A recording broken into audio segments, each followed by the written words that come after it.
Okay. So the entire idea of this is we're trying to get ready for Nano, and part of the problem is always, my biggest problem is, what am I going to write this year?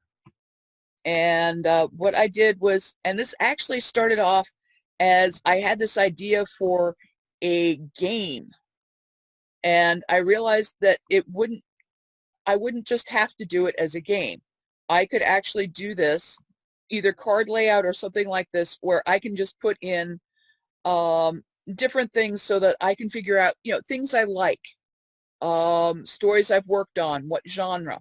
So, I could say, put in the genres that I'm interested in. And this is actually another thing from the people who brought us Scrivener. It's called Scalpel, and it's kind of a brainstorming type of thing. So what I can do is I can say the genre. I could say paranormal. Pick out a few of my favorite genres. So if anybody has any, please sing out, or you can text me. But you can go through and figure out, if you don't know what you want to write, you can say, okay, in my genre, there are certain tropes that I want to have in there. My favorite trope is the person who should be your enemy is actually an ally. And, when I'm just brainstorming, I'm thinking of different things. And what I did was I just set up different categories. You can do this with index cards, and you can have multiple index cards where you're just saying, you can color code them or just keep them in separate piles. Okay, if we're doing a paranormal, we're going to need to have certain things that are standard with that. You have a believer. And of course, if you have a believer, you have a non-believer. Someone where magic doesn't work. And you start kind of thinking about, all right, in this kind of story, what do we want to see? What items should be there? Locations. And as you build that up, you can start to kind of just look at the different items and pick and choose the ones you want. So let's see. Character traits.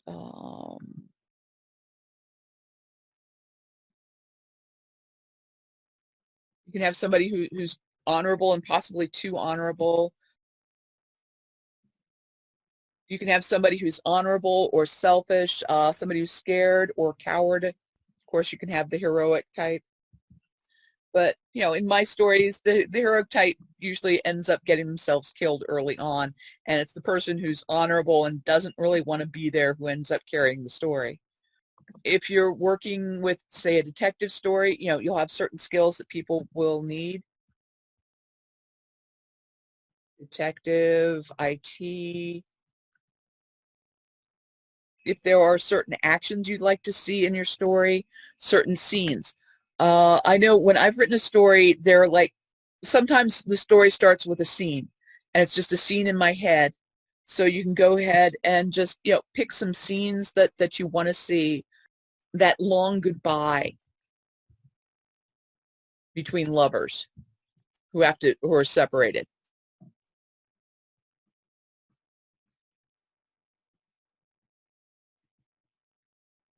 Where the hero is down on his knees, just ready to call it quits and forcing himself back up. These are the kind of scenes that I like to see. And what you can do is just, like I said, take a deck of cards, take some index cards, Scrivener project, something like Scalpel here, and you can write them out and then, pick and choose the ones you want. So I could say, okay, I'm going to have a paranormal story. There are certain tropes that I want to have in there. I definitely want these scenes, so I can bring them over here.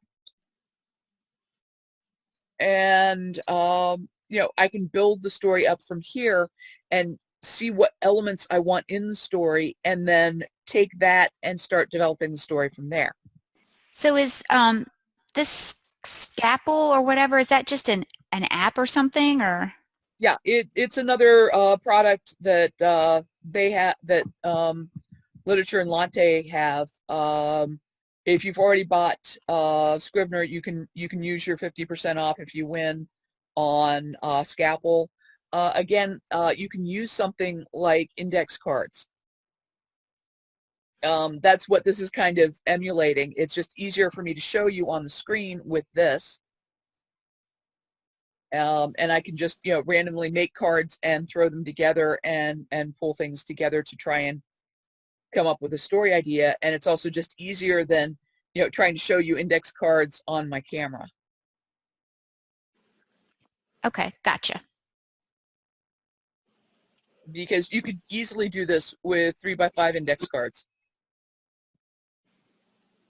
And you can actually even play it like a game where, you pick a card from each column or multiple cards and, bring that together and see what you come up with. Recently, I participated in something that was called Novel in a Day. And the entire idea was they had actually plotted out the chapters. But the entire plotting was more like, okay, these are the characters that are available. You can make others. This is what has to happen. In my chapter, it was a case of you start with a lawyer who's got to get information that his client is in big trouble.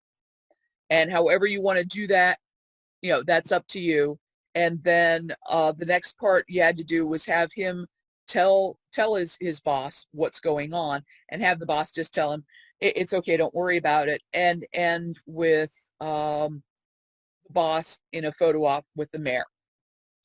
And they had all the characters written out, and you had 20 hours to take that general setup and write a chapter.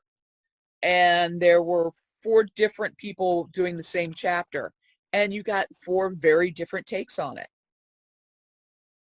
It was just very interesting, and seeing that, I realized that having this kind of diagram or cards where you just pick and choose a couple, if you don't know what genre you want to write in, you can pick a couple of genres that you like, and you can do more than one. I actually have a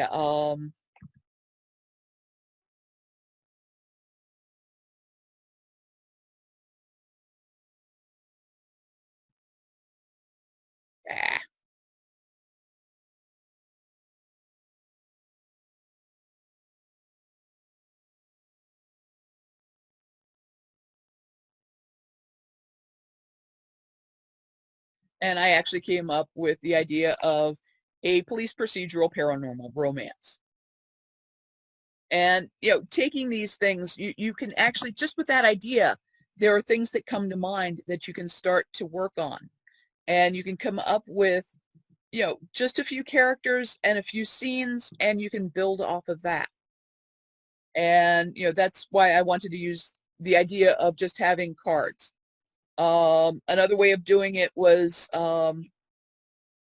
it was kind of a menu method where you have a list of character traits, of archetypes, their skills, actions, locations, things like that, and you pick certain actions. And one of them, I had just like 3 actions, and I was joking around that it was my Star Trek plot generator for the Next Generation.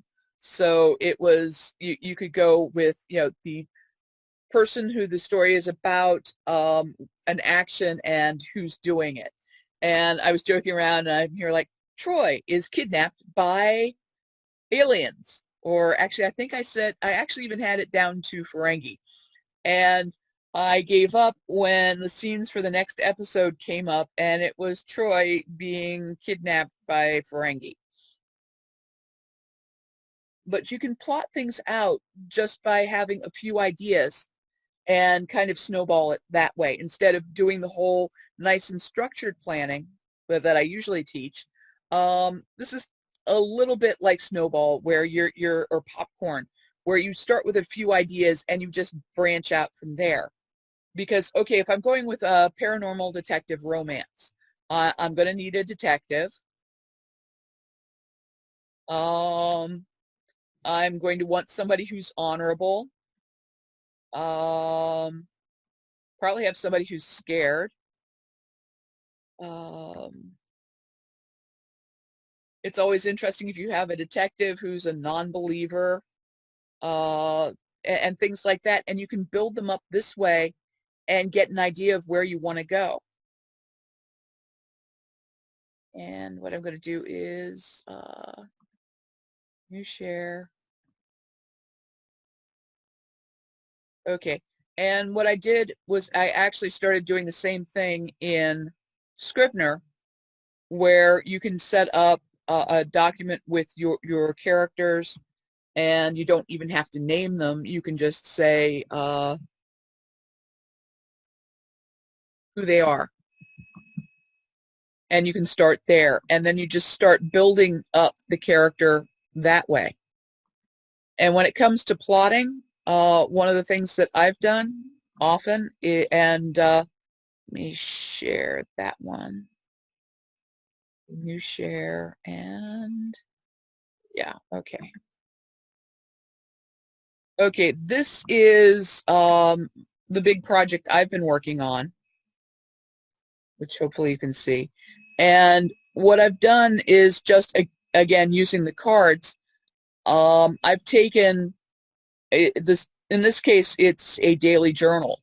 So what I've done is I've taken the cards in Scrivener, and I'm just using them like index cards right now, and just doing a very quick description of what's going on in the story. So I can plot things out in advance so that when I come up on a day where I need to write, such as if I need to do this, I can just go in and I open up my document, and I know that some fights must be fought, others must be reasoned. And that's my inspiration for it, and I can write from there. So one of the things that you can do is, like I said, with the index cards, you can come up with a general plot and outline, and then all you have to do is set up some cards and kind of tell yourself the story in shorthand. In this case, what I started to do was, okay, in this case, a character, or one of the characters, is a sentient planet, and it starts following them around. So if you're trying to hide and you have a planet following you, it's very hard to hide. So I just started going and building on that, and what I do is just a little bit of plot. And when I realize that I need to stretch things out, I can just copy down, since I have them numbered, I can just quickly copy the text from one and put it to another day. But again, you can do this with index cards. It doesn't have to be that complicated. You can just kind of pick and choose what you want. There's some card games out there, even like Crimes Against Humanity, and one of the ones that's from So True You All is Things Mama Used to Say, and they've got 3 cards. And it's like the first card is that boy is as the next one is, could be a card that's like stupid as a, or that boy is as stupid as a, and then you'd have something like a monster truck, and then you have a location like a monster truck at a church social. And you just, you can build on that. And sometimes just shuffling those cards can give you the inspiration you need to come up with an idea and run with it. To me, the key when you're trying to find a story that you want to write is something that either hits your heartstrings or just makes you so giddy. And for me, it's usually the giddy feeling, because that's where I am. That's me. So, you find something that just strikes a chord in you, and that's what you want to work on. And again, you don't need anything fancy. You don't need to have, one of the classes I'll teach, I will actually have, let me see, and I usually make this one available, but I don't have it. Fiction, yes, okay. And I'm calling up another project that I have in Scrivener. And I'm going to share that.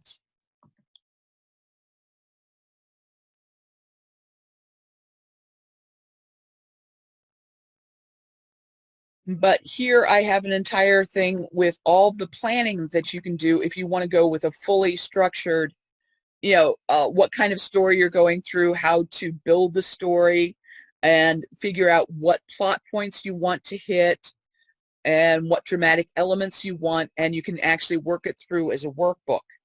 That's one way of doing it. The method with the index cards is when you don't know what you want to work on.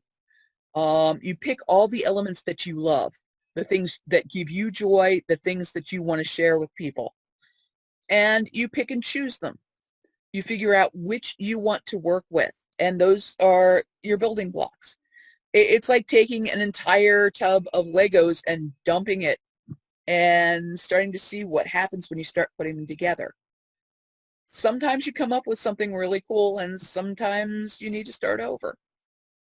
So you always want to find something that rings a chord in your heart, something that drives you, and that is actually, when you're doing the full plotting, one of the things you have is, let me see. Oh, those are the mechanics. Hold on a second. Yeah, the passion. And that's a big thing in anything, whether you're planning, whether you're a planner, a pantster, or somewhere in between, is the passion isn't the passion in the story. It's your passion for the story. What do you want to tell? What inspires you to write this? And what is the message is another item. But the first thing is, what is inspiring you? And you can always go back and check and say, is this inspiring me? Do I still have that passion? Because if you have joy and passion in what you're writing, it shows, and it drives the story. So you need to figure out, if you work better with a checklist, you can make that checklist in your cards and check things off. Again, like I said, you can use them to find the elements you want in the story, and you can shuffle them and put them in whatever order you want. Because sometimes the order changes things. And it's just another way of looking at things, changing your point of view so that you can see what you want to work on and how you want to work it. So I don't know if you all want to join in, maybe do this as a, one second, I'm going to stop sharing, and then I'm going to go back to my scaffold project. So if anybody's interested in, trying something out or playing with it, if you have any questions or suggestions.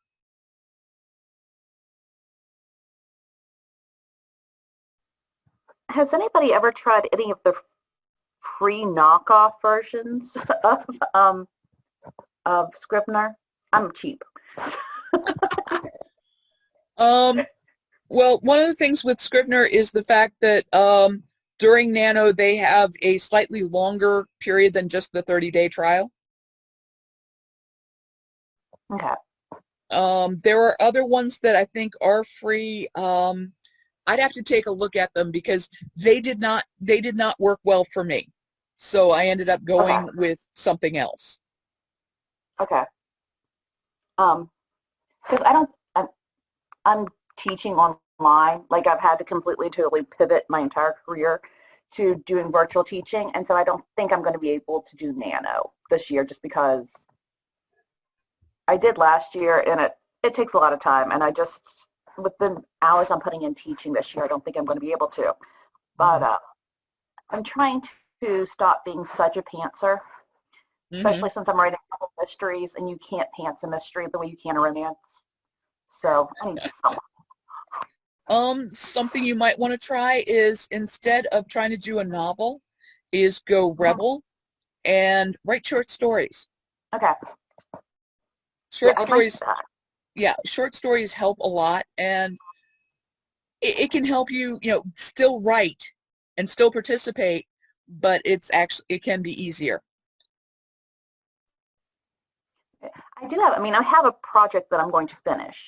Mm-hmm. It's just, I'm not going to put the pressure on myself to hit the 50,000 words. Mm-hmm. I may make 10 or 20,000 words the entire month, but I'm not going to make the 50,000. There's also some good dictation software out there that you can kind of tell your story to. And those to me count as written words. Okay, I might try that. Which dictation software would you recommend? Oh man, I had it on my phone and I had to kill it because my phone has way too many apps and I have a stupid game that I play and I never have a room for all of my apps, and that I will try and find it, because the one I found actually records what you're doing and then translates it when it has time and an internet connection. Because I've seen It ones sounds where like Dragon. it wasn't Dragon, because I was cheap and I used one that was free for a certain amount of hours per month. But Dragon is a good one. Dragon is like the Premiere. primo dictation software, and although I remember when it first came out and you would have to dictate like this with no inflection, and when I'm talking, I'm all over, I'm up and I'm down and I'm speeding, and I'm hard to understand sometimes. Yeah, but nowadays it's amazing. Yes, it is. And what I really loved was, well, okay, the problem was I was dictating when I was on my way to work, which is an hour and a half drive. So you've also got a running commentary on the idiot drivers ahead of me in the Same. Did middle of that it. too. Yeah. And it translated them very well.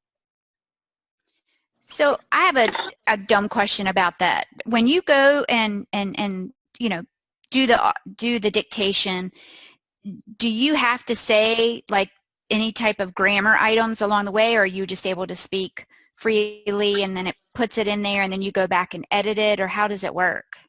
It depends on the software. Some of them you can dictate what punctuation there is, or you can just keep talking. If you wait long enough, it usually will pause and give you a new paragraph. But you can say new paragraph, period, exclamation point. I've Okay. had it sometimes where you say period, exclamation point, and it will write period, exclamation point. And if you watch it, sometimes it'll sit there and say period, period, and then it'll put a period in. It really is a question of finding software. And again, I will find the one that I was using,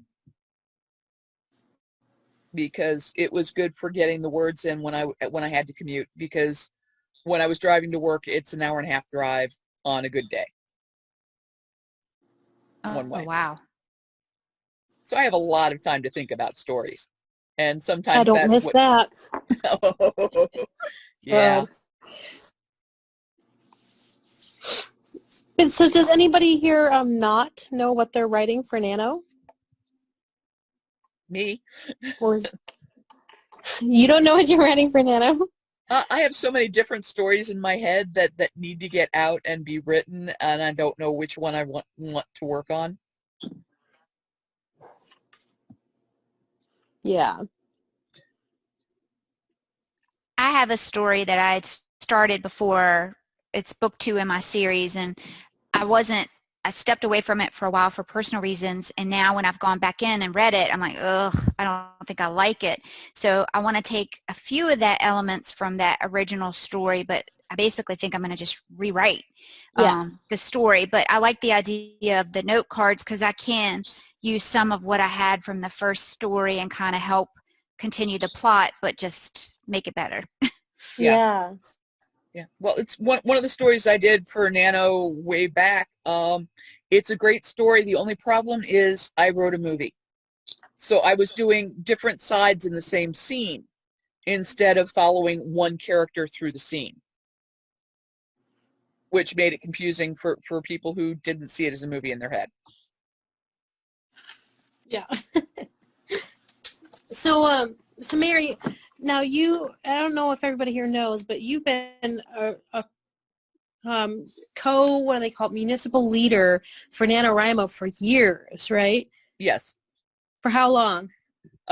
Since we've had a region, I don't know. I think it's about 7 years now. That's amazing. And one thing I know is that's how I met Mary, you guys. And she was just the most welcoming ML, and it was amazing. She has all these little packs full of like note cards and stickers, and she would always host these things before NaNoWriMo to help people get ready as well. And Mary, can you take us through some of what we would do together? For people who already know what they're doing but want help, like kind of preparing so they can just dive in and right from day one without getting stuck. So is Okay. it kind of like the same thing? We're working on index cards, or, you know? Yeah. Let me switch to my Nano Prep. Because it sounds like everybody knows what they're writing, except, Yeah. well, except you. What you Finish can your diet do, book. that's an editing actually. That I'm editing. Oh, yay! Awesome. Okay, but okay, what I'm going to do is create a new folder and okay, so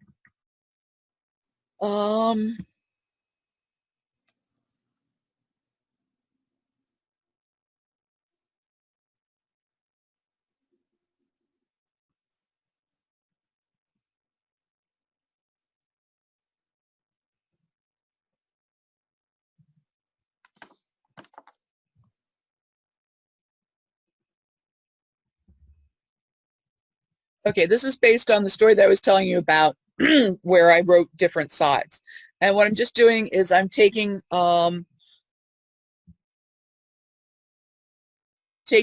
cards and kind of making it some of what's happening, some of the different actions that have to take place.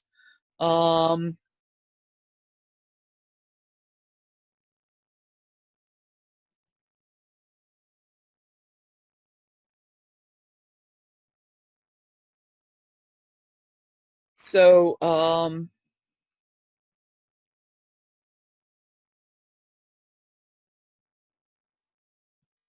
okay, so I'm just kind of doing a brief description of what's going on in the story in my plot section, and just making notes as to what type of thing it is in the top, and then what's happening.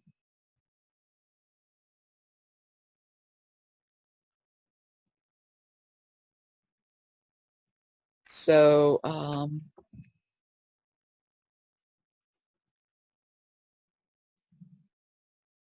and while I'm remembering them, I can put in the characters' names.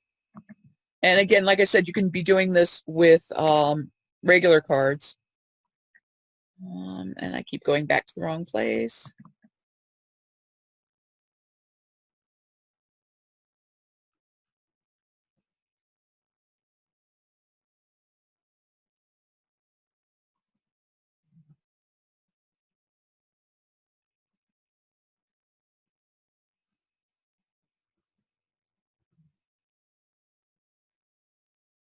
And I can just build it up. Okay, so what I can do is with a character, and right now I'm just going to change these so that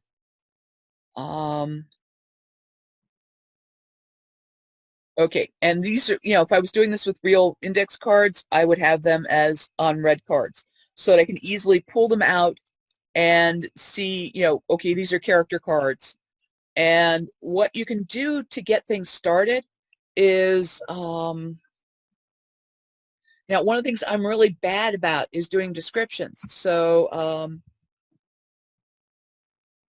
so I can do a description of the character. I can say that he has brown hair, brown eyes, 5'4". I don't know. I'm just making this up as I go.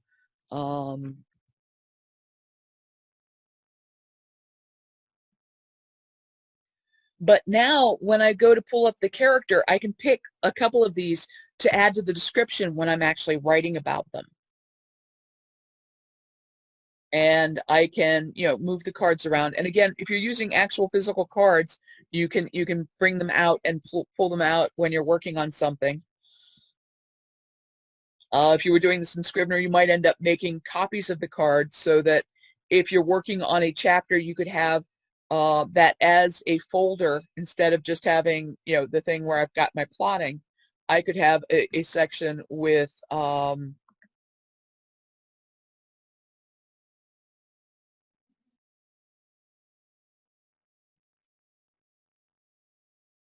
okay, where the action actually starts, and I can turn that into a folder itself. And I can say, okay, I need Nate, and I could actually go into my characters, and I could actually pull that or make a copy of that. Actually, I'd need to copy it. So I could have multiple cards if I was using actual physical cards. Duplicate it and just put that in the start of the action so that when I look at what's happening here, I have my cards for Nate. I know that there was an accident.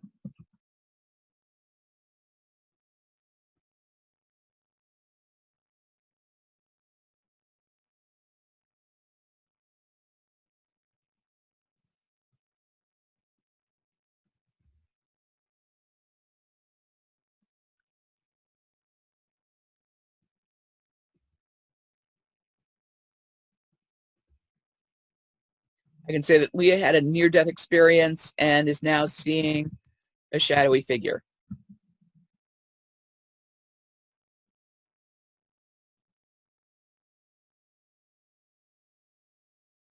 And this way, when I write it, I have this blurb here that tells me, okay, this is where I need to go with this. And again, the nice thing is here, if I decide that this needs to go elsewhere, I can just move it. Just drag it over to where I want it in order. But by putting the characters in here, I could actually pre-fill things where I can describe them as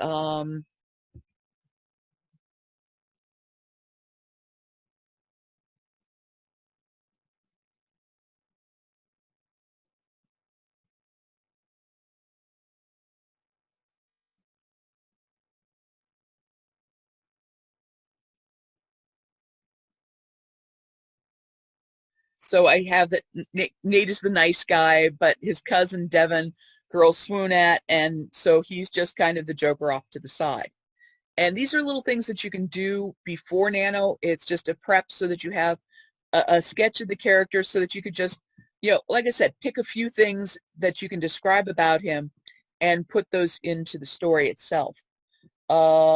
When it comes to action and plotting, you can basically say the things that you need to have in there, and you can write them at any time, move them around as you need them.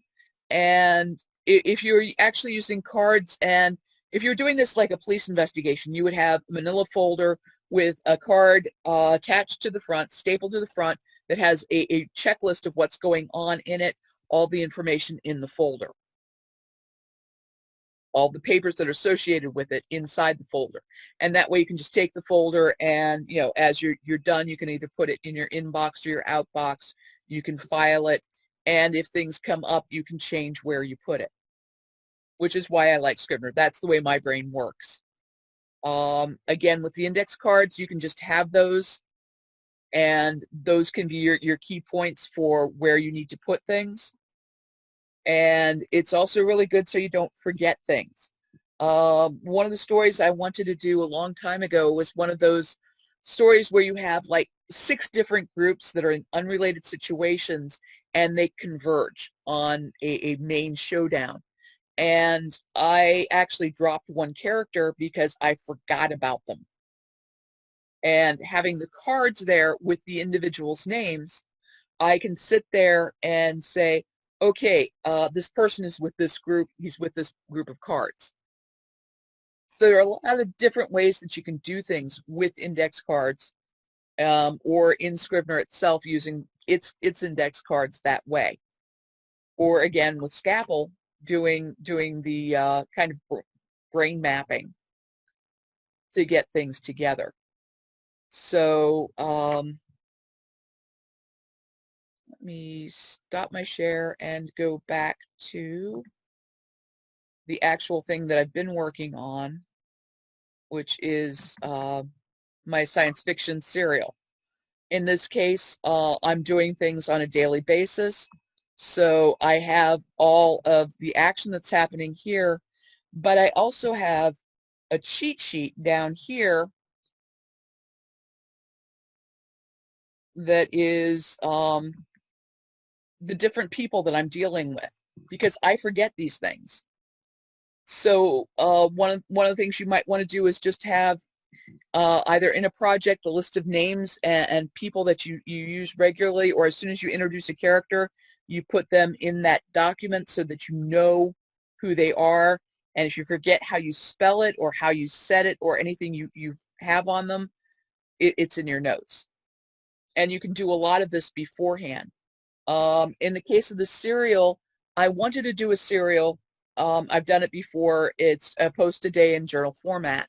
In the character's point of view, the character is narrating their journal, and it's a year-long challenge. And I'd wanted to do this, but I realized right after New Year's Eve patrol that it had to happen. And I had a series that I was working on where I was overthinking everything. I had to think about the names of the ships and everything else. So it just started on January 1st, and I started working things out. One of the first things I did was I named the fleet. And because I could spend an entire year just working on what the names of the ships could be and tweaking them until they're just right. Or I can pick something and run with it.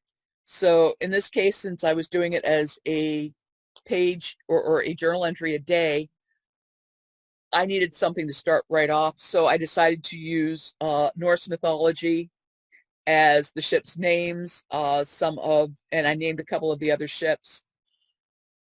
And it has spun from there, because I didn't have the time to overthink things. And sometimes that's your biggest problem. When you're writing, you need to find out what your tripping points are. Mine are, I tend to overthink things, and I try to get really clever with the naming because I want it to mean something. And sometimes I miss out because I'm so busy tweaking the details that I don't work on the meat of the story.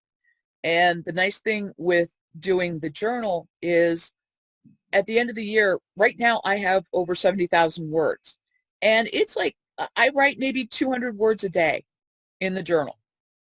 And I have this entire story that hopefully by the end of the year I'll have an entire story nicely wrapped up, and I can just tweak it a little, and I have a story that I can share with people.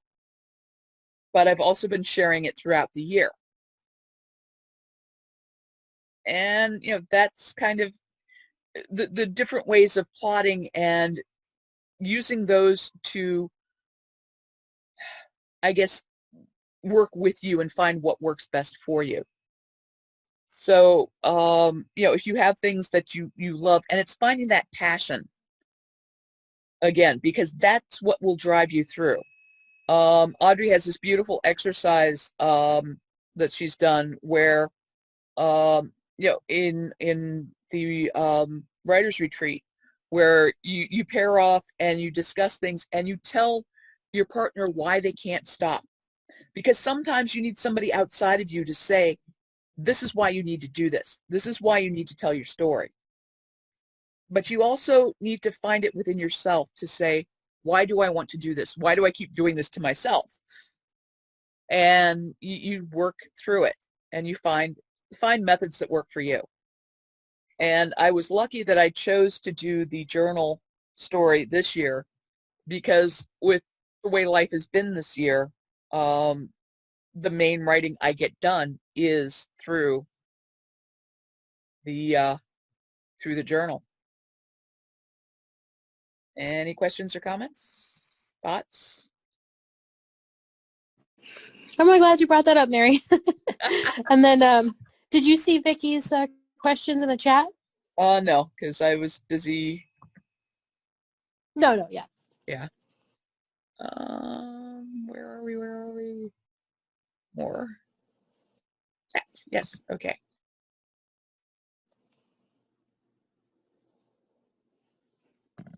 Okay. I am actually in the Eastern Panhandle of West Virginia, Berkeley County. Images. Images are really easy. Actually, in Scrivener, one of the things you can do is if you find an image, and I'm just going to, oh, let's just do this.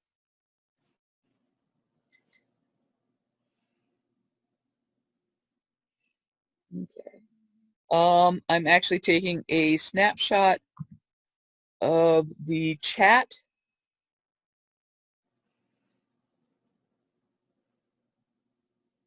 And I'm going to go back to the screen that is being shared. Scrivener. And you can either put it inside the item. What I did was I cut and pasted. Another neat thing you can do, especially with characters, let's see. Okay, and actually let me just do it over here. If you wanted to say storyboard something, what you could actually do is in the section in Scrivener, when you have your index card, you can switch it to a picture and put the image in there. So I could actually just drag that image in. If I had a, let's see.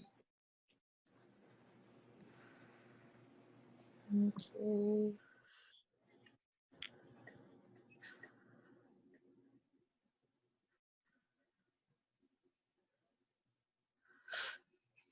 Sorry, I'll have to get something. But you could actually storyboard something with images.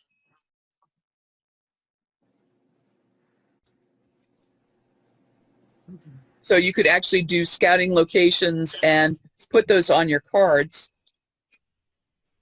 And then when you look, you have those images there. It really is how your brain works. Yeah, that's what I was wondering. I've been trying to, as you have been doing stuff, I have been trying to create a corkboard in Scrivener. So the main thing I want to get out of this is not to lose it. I have a history with Scrivener of creating something and then it's gone into the wind. So I've got my fingers crossed. Okay. But the nice thing is, you know, if you do work more with images, you know, I'm a kinetic learner, so I learn by doing. So it's why why moving around the screen is so easy for me, and just shuffling things, because it's motion. Words work well. Images work really well too.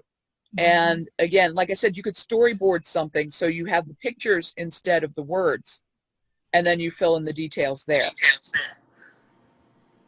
Yeah, that'll work.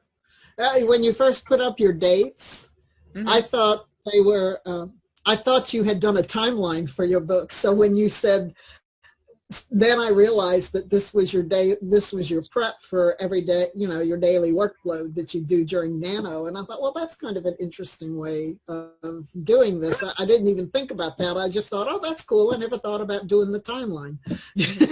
Yeah, actually, in this case, this is for the journal. So I'm writing a page a day for what's going on in the character's life. Oh, okay, cool. So I don't have to think, okay, what's the character doing now? I'll do like a month worth of these things, and sometimes it's as simple as chafing. But I've realized that, especially the more I'm working on things, I forget what the chafing is about. and it's chomping at the bit to get things done. And I actually need to write that down. But that way, when I come into it, I know what's supposed to happen for that day, and I can just write that day and get ahead that way. That's for doing the journal story. And you can do your timeline and see how things fit out, or foot out. You don't have to number it. Again, it's finding how your brain works. For me, doing the journal, having the days down there makes it really easy to just work on a day. If you're working on a scene, you might want to focus on that. Some of the things you can do. It's just interesting to, you know, to get different ways of approaching the novel writing. So yeah. And it's the more ways you see, you find your own happy medium. Because for me, half the joy of writing a story is discovery. And if I plan everything out in advance, there's no discovery. But there's also no going way out in left field and having to kill half the story to get back to where it belongs.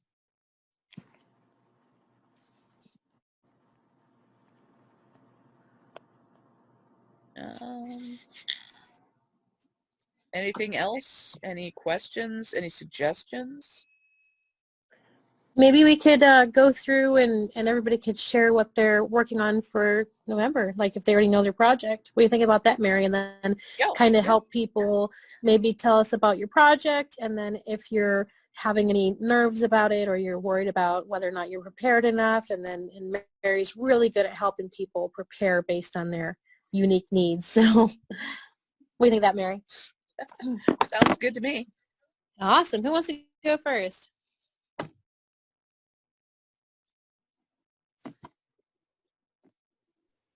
I'll go.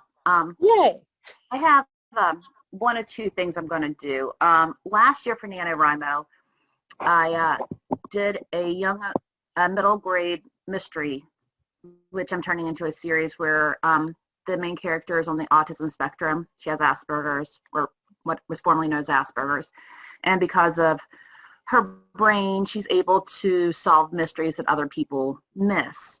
And so one of the things, I've started the sequel because I want to turn it into at least a trilogy. So I want to finish that. But then also this, I started a novel this summer where 5 different women realize they've been dating the same man, and he's realized what a scumbag he is, and they come together for the revenge. And it's called Just Desserts.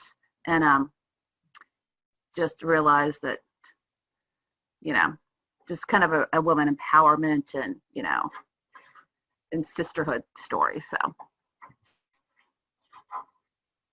Okay, just so you know, part of what I'm doing is just the way I would with the cards, with what you've just described.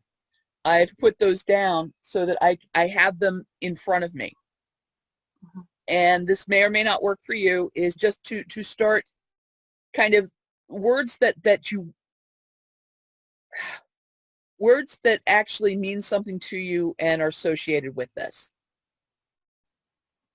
So you can kind of do a you know, one of the word things where you get all the words together and you can look at them and pick and choose.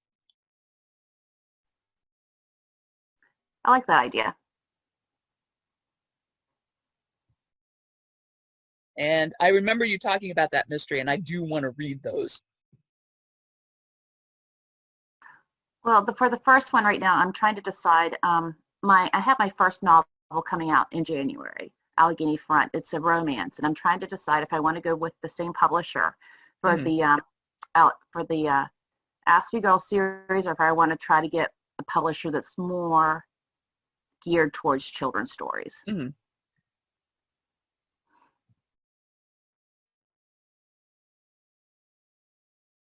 Okay.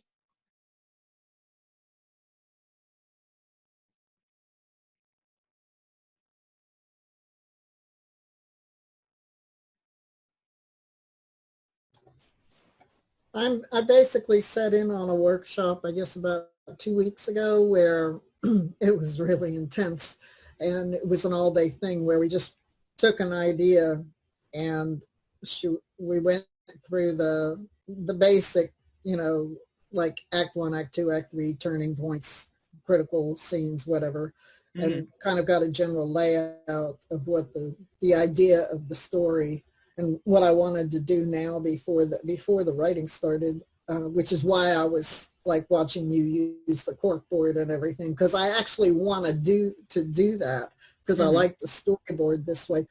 But I have the kind of general idea of what I want to happen in 1, what I want to happen in 2 and 3.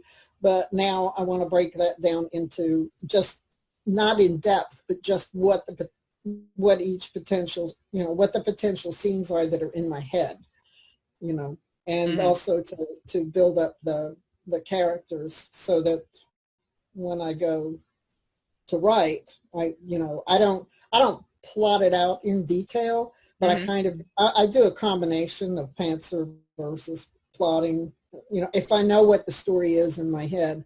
And then I just kind of write to whatever that goal is for that day. I kind of know where I should end, and sometimes it ends there, sometimes it doesn't. But just to have something that'll get me started on November 1st, that I can just start writing every day that way. A trick when you end for the day, do not leave yourself at a good ending point. Oh yeah, the closed loop thing. go where you've left it hanging. Okay. Because that kind of draws you in, and you need to keep going. Because if you finish the scene, then it's like, oh, it's done. And instead you want, it's just like, how you do cliffhangers to keep the reader's attention. You kind of have to leave yourself in a place where you need to write. Yeah, that's a good idea, and I need to just make a note that I check to do that. I can not plot, but I can put that on my cards to remind myself to find a high point where I'm leaving off, so that I can kind of go that way. Yeah. I've done stories where I have like 3 scenes, and it's like, in the middle of the story, I just had this news flash where it's like, also killed in the blast was one of the characters in the story. And, it was just little things like that, and I had this entire arc and you had to kind of go to that point and come back. Yeah. And, that helps. And it's sometimes, some people I've seen have, from point A to point B, start to finish, and they have that all done. Like I said, a friend described how we do art, and one of them just lovingly layers on the details and just expands it and keeps adding in details as they go. And I was accused of lobbing paint at the canvas while cackling madly. So, Yeah. This is a story that I kind of started about 4 years ago, and I got like totally derailed, and I just couldn't figure out for the longest time. I just couldn't quite figure out how to get back to zero. So it had a long rest. So when I took that workshop to prepare, it was like starting fresh. And so I'm back on track now. So, but it's not heavily plotted, but it's a romance. So you kind of know what your key things are. So, so I know what the key things are, and I have a general idea of the storyline and the characters, but it's really open to a lot of, daily change and layering and whatever I decide to do. But that's a good idea as far as making sure that I don't end with that closed, satisfied feeling, so that I don't just walk away in the morning and be proud of what I did the day before. Well, you want to be proud, but you also want that burr. You want that burr that's just irritating you until you get back to it. Exactly. Yeah, that's a really good idea, and I need to keep that in mind if I want to go the distance. So, cool. I'll go next, Mary. Go for it. So I am going to have a little bit of a wacky nano, like I have sometimes, because I have a major deadline coming up for a book that's 2/3 done. So I actually have to finish that. I'm looking at getting back into it this week, and I have to actually reread it because I sat it down for a long time. And then I put up a pre-order, and I was like, no, I'm going to finish this. And then, of course, things went crazy and haywire and with COVID, and then I got COVID. So I have to have this book finished and edited and polished by the end of November. But it's already 2/3 done. I probably have like 25,000 words left on it. So what I'm thinking is that, of course, is priority number one. But I don't see any reason why after that's not done, I can't get maybe 2,000 words a day or whatever, 1667 words a day in on my third book in my romance series. What's the verdict? Am I crazy? Okay. Actually, it's finding what works for you. And there's the official Nano, which I always say that NaNoWriMo is becoming less and less appropriately named, because originally it was National Novel Writing Month. And it's no longer national, it's international. It's no longer just for novels. Yep. And I have done ones where I was actually working on 3 or 4 different projects. And again, this is Mary's brain, and Mary brain is not normal brain. We know this. Yep. But it actually worked better for me to be working on multiple projects, because when I got stuck in one, or I finished with one section, I had something fresh to go to, and I wasn't drained on, because I've realized when I'm working, because I don't plot, I have parts of the story that are kind of percolating in the back of my mind. Yeah. So if I have a big day where I write 5,000 or 10,000 words, I did pull off a 12,000 word day once, you end up draining all of that stuff that's been percolating, and there are a couple of days worth of nothing, where you've pumped the well dry. But if you have different projects and different sources of things going on, you can actually, pull up something fresh and use that to I think prime that's the what I'm going pump. to do. I think I'm going to, as of November 1st, whatever new words I write are going to get copied and pasted into a master script or master nano document, and that'll be my end validation, because it's, I mean, I know I don't have 50,000 words left on the book I'm working on, but, I love nano. Yes. So. And they actually have a name for it now. It's called Rebel Mode. Oh, yes, that's right. Yep. I love it. I love it. So, yeah, I love that. I think I'm going to use your index card method. I think I'm going to go ahead and pull a Mary and actually use physical index cards this year to plot out and make sure my scenes are good for the rest of the book I'm working on. And I already have most of my stuff laid out for my index cards for my romance, the third book. That's already actually laid out in index card style in Scrivener. So I'm actually already prepped for that. Yeah. Actually, when I started working with the cards, it started as a dream, and I realized that it would be a great game. And I started using, the entire thing I did was like a Victorian setting. So I was using, getting all the standard things that you would expect in a Victorian story. Yeah. And a friend suggested things, and I realized that you could play this as a game, like a get acquainted game, where you have part of a plot and somebody has the other part, and you need to find each other and find a plot that will work. Yeah. In addition to just randomly picking something and figuring out what happens from there. Oh, it'll be so much fun to do this stuff in person again. Yes. There's actually a Google Chrome app called Sticky Notes, where they're basically index cards that you can type on, and you can keep them organized, which is because my brain works too fast for my hand to write, and then I get frustrated. And I can type faster than I can and write, so Sticky Notes might be something if you have that problem. Yeah, definitely. It's why I use the scalpel, because it's there and I can move things around. I can color code them. Now that I've seen it, I might get it this year if I can win and get that 50% off. And the only reason I say, guys, like, go ahead and, you know, pay the developers is because, one, it's a really, really affordably priced piece of software. And two, like, it, you know, kind of, I think sometimes, especially when we're bootstrapping and it's hard to, you know, get things started, or sometimes we're just not economically in that position. It's easy to look for free stuff when sometimes we have to.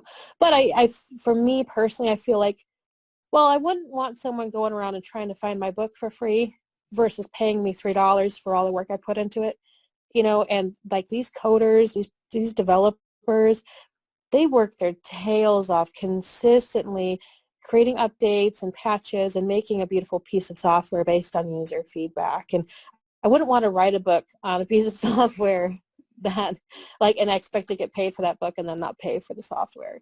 So that's my weird, you know, like, brain rules working. So. Well, it also depends on, you know, because there's things like Creative Commons, even with software developing, where it's based on something else, and it's just, you know, taking something and making an offshoot of it that somebody else has made available. I remember the first program I made, even in Visual Basic, took dozens of hours. So I remember the pain of creating something that I wanted to work really well and solve a problem. And it's like, I can't imagine doing that, and people are like, oh, that's great and all, but I'm not going to pay you for it. I don't care about your time.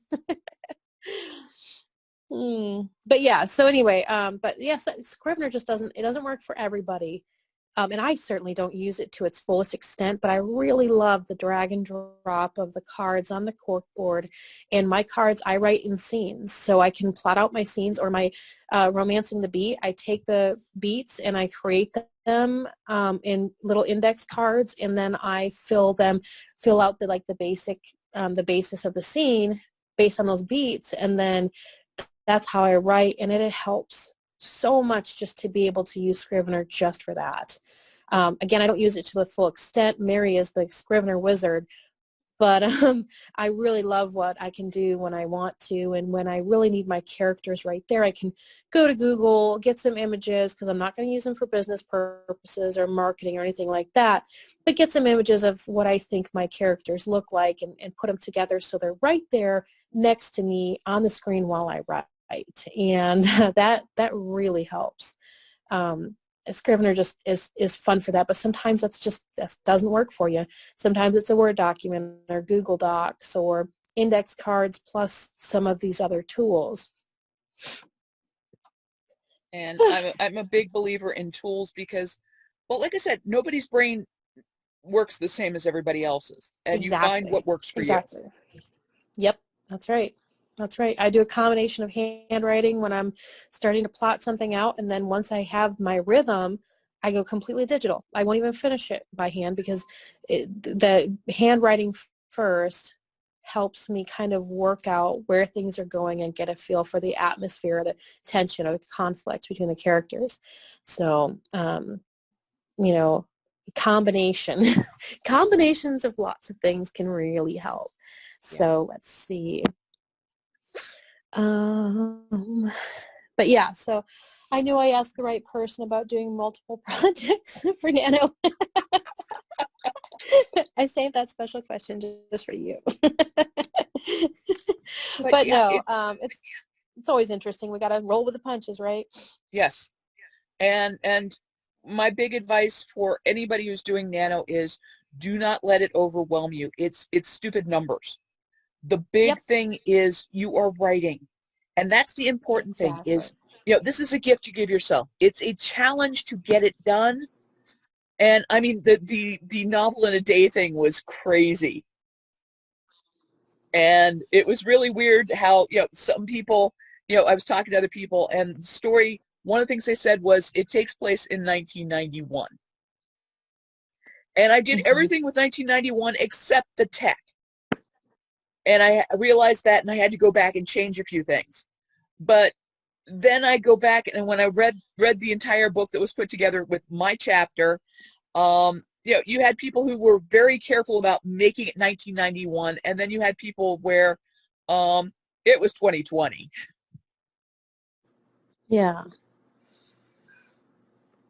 but it's doing these experiments, doing these challenges, stretching your comfort zone. The first time I did a year-long journal, it was a challenge, and I did not think I would make it. And I've done 3, and I'm doing my 4th one. And when I started it, I just knew, okay, I'm going to do it because I've done it before. Yeah. And it's these experiences that you give yourself that can help you build your skills and help you tell a better story. And believe in yourself, because that's one of the hardest things, is believing in yourself. I think that's what that really Nano helps with, that to show, like, to help you get over that confidence hurdle that yes, you can do this, yes, you can write a book. I think that's a huge initial hurdle for a lot of people, not just in a month, but like 50,000 words. It's big and it's scary, and then people realize if you do a little bit at a time, you can do this. There's absolutely nothing holding us back. Yeah. How do you eat an elephant? In most cases. How do you eat an elephant? One bite at a time. Exactly. You break it down into smaller pieces, and you'd be amazed at what you can do. Exactly. Well, and also never underestimate the effect you have on one another, because I'll be honest, like, I wanted to be a writer when I was growing up, and I wrote really solidly through college, but then in my 20s and 30s I stopped writing, and then it was winning the flash fiction contest from the Rhymos, and then from the ATA. Yay! That made me start writing again. If not those 2 experiences, if not for that validation from those 2 groups, I never would have written a novel. I probably wouldn't be writing today. So, like, even like the little things that you do, never underestimate, like, the impact that those have on people's lives, because those 2 things are the reason I'm putting out a novel in January. I never would have. I'm so glad to hear that. Yeah, it really, I mean, I really just want to say thank you, because that really, you have no idea, like, what that did for me. That was just such a powerful thing, that validation that, you know, wow, you actually might actually not suck at this. Exactly. There's a mug I bought for my husband. It's Chuck Wendig, and it's like, it was basically advice to a writer, and it was, you know, hit your deadlines, and it's all this information. The last one was try not to suck. Yeah. That's all we can do. That's all we can do. But yeah, the confidence is a major thing. And Mary, what I'm hearing is we need to bring back flash fiction in some form or another. Yes. Yes. Yes. It's so much fun. Yes, it is. Oh, I love it. And it is. So everybody feel ready for November then? Got some ideas to make sure we're prepared? Almost. I'm close. And actually, Mary and Audrey, I just got an email from a friend of mine in Winchester, because I used to teach at James Wood High School. She wants to highlight local authors. Oh, awesome. Wow. So I can, when she wants to do the display, I'll send her your all's information if you guys wouldn't mind. That'd be wonderful. Thank you. Yes. So, and Vic, I don't know where you're from. So if you're from this area, you're definitely invited. I just don't know where you're from. No, I live in the Houston metro area. Yeah, that's not local. Yeah, no. Not quite. Well, it's also amazing that, to me, with joining groups like Sprints and Spirits and the ATA, is my idea of in the area anymore is a lot broader. Yeah. We have a wonderful group all over the world. Yes. Awesome.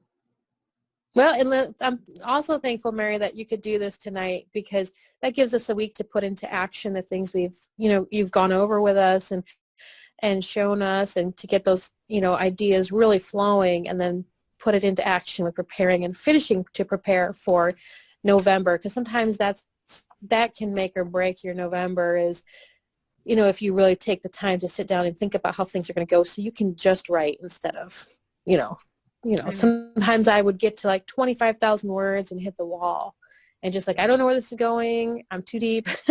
So preparing really, really helps. So thank you so much, Mary. Not a That problem. certainly helped me. Oh, I'm sorry. glad. I'm glad. It certainly helped me because I've had on my daily planner every day for the whole week is like I wanted to flesh out the scene structure, and so I put that every day. But I think in the back of my mind, I really wanted to try to do the index cards in Scrivener, but I just didn't want to deal with Scrivener alone. Yeah. Yep. So this has helped me because I've started it, and so I've just got the basics down. But if I save this correctly, then hopefully tomorrow when I pull it up, it'll be there. Yay! Crossing fingers. Yes. And if you have any problems with Scrivener, please let me know because okay. It's one of my favorite things to play with. It's just one of those things. My brain, when the tech people write stuff, my brain does not convert, and so I can sit there and read something, and I go, okay, and then I think I'm doing exactly what they tell me, and then they'll insert some phrase, and I'm like, I don't get it, and it'll be something super, super, super simple, and I will spend 3 days, and then I get frustrated. I shut it down, and I just go back to Word. Yeah. So I have high hopes for this one. Definitely. And like Mary said, if you have any trouble, go ahead and post in Sprints and Spirits, and then just tag Mary. And then, because a question you have might be something other people are wondering too, but they haven't asked yet. So it can be really helpful to post those questions directly into the group and to let us know. And that way, we can have a discussion and help anybody else who's having trouble too. You don't have to struggle with it alone. We're here too. That way I won't be in a wet heap crying and pounding my head. Yeah. Don't get that far. Don't get that Let far. us help. Well, thank you very much, because it has been really helpful, and it's been nice meeting everybody too. Yes, absolutely. Likewise. So good to meet you. That's part of the too. I just had to learn so much software lately with the going virtual that I think it was a bit intimidated. Yeah. Learning something new. Something fun. But I think I'm going to try it. We'll see. Awesome. I think I'm going to try it. Especially with the just desserts. But there's going to be 5 main characters, so I'm going to have something that's more organized. Oh yeah, that's a lot of plotting. It is. And they'll still throw you curveballs because that's what good characters do. Yes, they will. And actually, that reminds me of one thing I read that I really liked was when you're doing dialogue is to basically do one person's dialogue in one day. So if you have, like several scenes, you could, or one big scene, and you do one person's dialogue, then you come back the next day and put yourself in another person's personality and write their section instead of trying to go back and forth, because then you can keep that voice throughout and you can actually see what the person is trying to do with what, their actions. So sometimes it's better to do one side throughout and then go back and do another person's. That way you get, like I said, the distinct voices and the actual motivation, and you can see how motivation colors their speech. Yes. That's a good and idea. you can keep I'm them sounding alike. Every chapter is relevant, but I like that. Yeah. Yeah, that works too.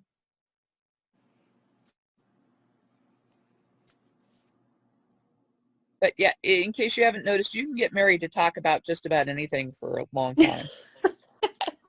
Mary has lots of knowledge to share. Well, I think you have a couple. Are there a couple more of these workshops before we actually start, or I'm not quite sure. I haven't read through everything. Or do you have things that you do during the Nano that that we can look forward to, or Yeah, we'll probably have some kickoff sprints, and then our Discord server is always open.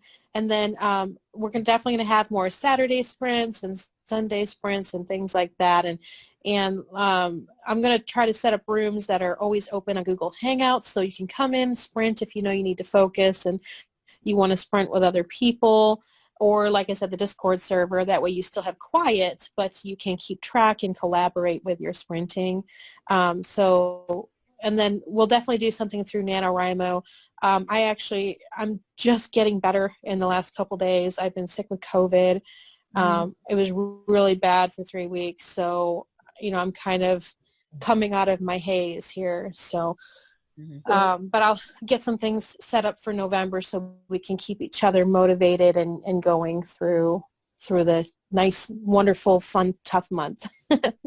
Yeah, I'm sorry that you had to go through that, but thankfully your voice is strong at least. Oh so, my gosh, yes. You know. This is, like Tuesday was really bad. I ended up back in the ER, and then Wednesday was better, and I could actually talk to my accountability buddy. And then Thursday, I actually could have whole conversations without running out of breath. And so it was like a big hooray. And then Friday was really good. And then today I was like, I might actually be getting back to normal, which is like, it's really emotional because it was scary for a while. So, well, kudos for you for getting through this evening. Oh gosh, yes. And well, talking. Thankfully Mary was teaching. So. Thanks to Mary for teaching, because she's really good at this stuff, and we always loved our sessions in person, and we got to do them virtual too, because she's a rock star at this stuff. So very helpful. Awesome. Well, thank you, everyone. Thank you. Go ahead, Mary. No, just thank you. Yeah. Otherwise, Mary will just babble on again. All right. Well, thank you, everybody, for coming along, and then the recording will be posted in the ATA later, so you guys can go in the library, the ATA library, if you need to review it or you want to go over anything. If you have any questions about Scrivener or Scapple or just about prepping and you want to share your experience or maybe share pictures or screenshots of your layouts, definitely do so in Sprints and Spirits.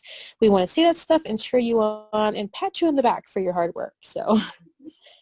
Sounds great. Well, you guys have a nice evening. Thanks, you too. You too. Thank you. Bye. Bye-bye. Everybody stay safe. Bye. Bye. You too.